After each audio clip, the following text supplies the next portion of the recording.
اعوذ باللہ من الشیطان الرجیم، بسم اللہ الرحمن الرحیم۔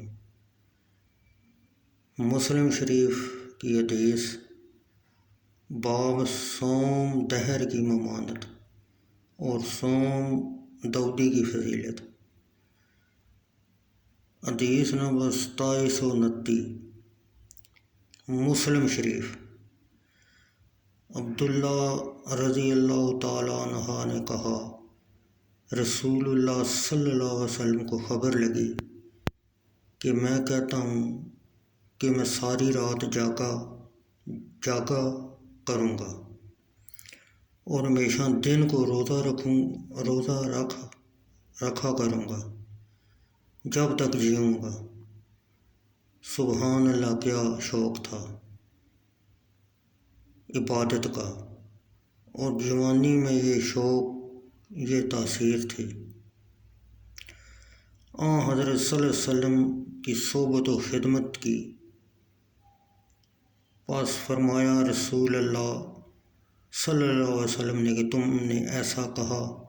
میں نے عرض کی کہ ہاں، کہ یا رسول اللہ میں نے ایسا ہی کہا ہے۔ تب رسول اللہ صلی اللہ علیہ وسلم نے فرمایا، تم اس کی طاقت نہیں رکھ سکتے،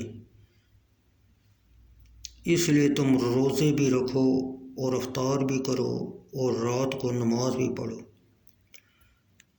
اور سو بھی رہو، اور ہر ماہ میں 3 دن روزے رکھ لیا کرو، اس لیے کہ ہر نیکی 10 گنا لکھی جاتی ہے۔ تو یہ گویا ہمیشہ کے روزے ہوئے، اس لیے کہ 3 دائے 30 ہو گئے۔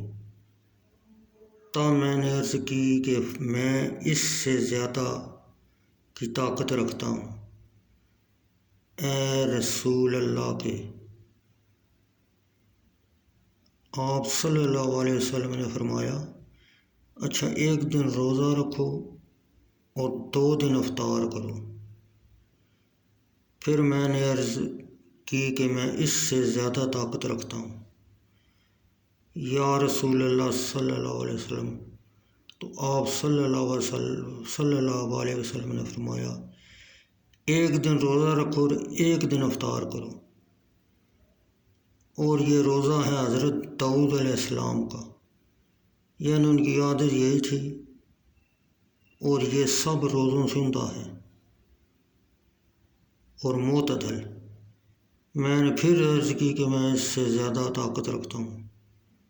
آپ صلی اللہ علیہ وسلم نے فرمایا، ان روزوں سے افضل کوئی روزہ نہیں ہے۔ عبداللہ بن عمر رضی اللہ تعالیٰ عنہ فرماتی ہیں کہ اگر میں یہ فرمان رسول صلی اللہ علیہ وسلم کا کہ 3 روزے ہر ماہ میں رکھ لیا کرو قبول کر لیتا، تو یہ مجھے اپنے گھر بار، مال و متاع سے بھی زیادہ پیارا معلوم ہوتا، اور یہ فرمانا ان کا ایام پیری میں تھا کہ جب ذوف محسوس ہوا۔